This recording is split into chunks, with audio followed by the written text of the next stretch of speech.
আমার মূল মালিকের এখানে পাগার এবং পাগার মৌজার সম্পত্তির মালিক 29 একর 18 শতাংশ। তার মধ্যে জাবের জুবারের দখলে আছে 2310 শতাংশ, বাকিটুকু অন্যান্য মালিকদের কাছে আছে। মরগুন মৌজা আমার মূল মালিকের প্রায় 451.50 শতাংশ সম্পত্তি। কোনো রকম কাগজপত্র ছাড়া এই টঙ্গী পৌর ভূমি অফিস কীভাবে এগুলি নামজারি করে নেয়, এটা আপনারা খুঁজে বের করবেন। পাগার হাউজিং সোসাইটির নামে একটি ভুয়া কোনো যার ব্যক্তি নাই, কোনো কিছু নাই। কাজী মশিউর রহমান দিবু ওরফে KM হোসেন, একদম নিম্নমানের একজন সাধারণ পরিবারের। সে দাবি করে আসছে যে আহমদ আলী সর্দারের থেকে 1978 সালে এই 38,455 নম্বর দলিল বলে সমস্ত সম্পত্তি কিনে ফেলছে। এই দলিলটা দিয়েই এই দীপু কাজী মশিউর রহমান দীপুর সাথে আসাদুর রহমান কিরণ এই বাগবাটোয়ারা করে তারা দুইজনে টাকা নিয়ে এই নুমান গ্রুপ জাবের জুবারের কাছে সেল দেখাইয়া এই দলিলটা দিছে।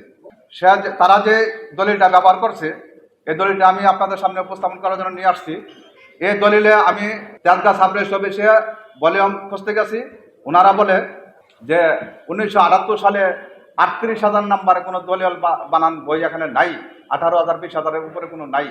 কিন্তু এই দলিলটা আমি চ্যালেঞ্জ করছি। তো আপনাদের সামনে আমি এত বড় একটা বিশাল গ্রুপের বিরুদ্ধে আমি সাংবাদিক সম্মেলন করতে আসছি, এতগুলো ডিপার্টমেন্টে অভিযোগ করেছি, তাহলে আমি চ্যালেঞ্জ করছি আপনাদের মাধ্যমে, সে কোনো রকম আহমদ আলী সর্দারের সম্পত্তি ক্রয় ছাপকলা দলিল দেখাতে পারবে না।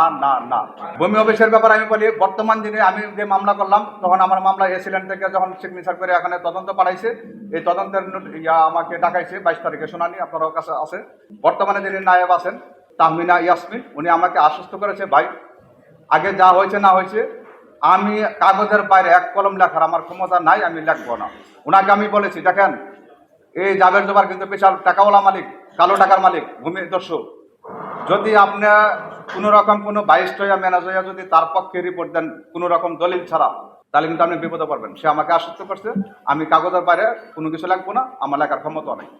আর ব্যাংক, আমার জানা মতে ইসলামী ব্যাংক বাংলাদেশ PLC ব্যাংক থেকে হাজার কোটি টাকা নিয়েছে, এবং পাশাপাশি ডাচ বাংলা ব্যাংক থেকেও সে ঋণ নিয়েছে জালিয়াতি এই দলিল দিয়ে। তার জন্য আমি ইসলামী ব্যাংকও আমি ব্যক্তিগতভাবে MD চেয়ারম্যানের বরাবর অভিযোগ করেছি, এবং সমস্ত মামলার নথিপত্র কাগজপত্র আমি তাদেরকে দাখিল করেছি।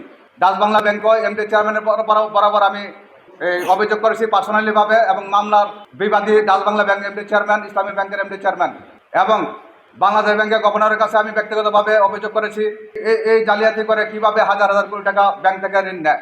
তিতাস গ্যাসে আমি নিজে ব্যক্তিগতভাবে অভিযোগ করেছি, ইতিমধ্যে আপনাদের কাছে একটি কপি আছে, কিভাবে এই ভুয়া কাগজপত্র দেখে এই ভূমি দস্যুর প্রতিষ্ঠানে কিভাবে গ্যাস সংযোগ করে। এছাড়াও উক্ত জমি উদ্ধারে আমরা গাজীপুর 2য় যুগ্ম জজ আদালতে উচ্ছেদ মামলা করেছি। অভিযুক্তরা এই বিতর্কিত জমিকে ব্যবহার করে বিভিন্ন ব্যাংক থেকে হাজার কোটি টাকা ঋণ জালিয়াতি করেছে। এই বিশাল দুর্নীতি অর্থ পাচারের বিরুদ্ধে আমরা দুর্নীতি দমন কমিশনের দুদক আনুষ্ঠানিক অভিযোগ দিয়েছি। আমরা অত্যন্ত সফলতার সাথে এই ভূমি দখলের বিষয়টি আন্তর্জাতিক পর্যায়ে তুলে ধরেছি।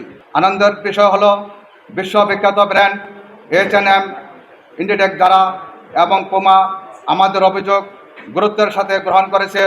আমাদের দাবি, অবিলম্বে আমাদের প্রায় 2310 শতাংশ জমি দখলমুক্ত চাই, এবং এই ভূমিদস্যু ও অর্থ পাচারকারীদের দৃষ্টান্তমূলক শাস্তি চাই। ধন্যবাদ সবাইকে।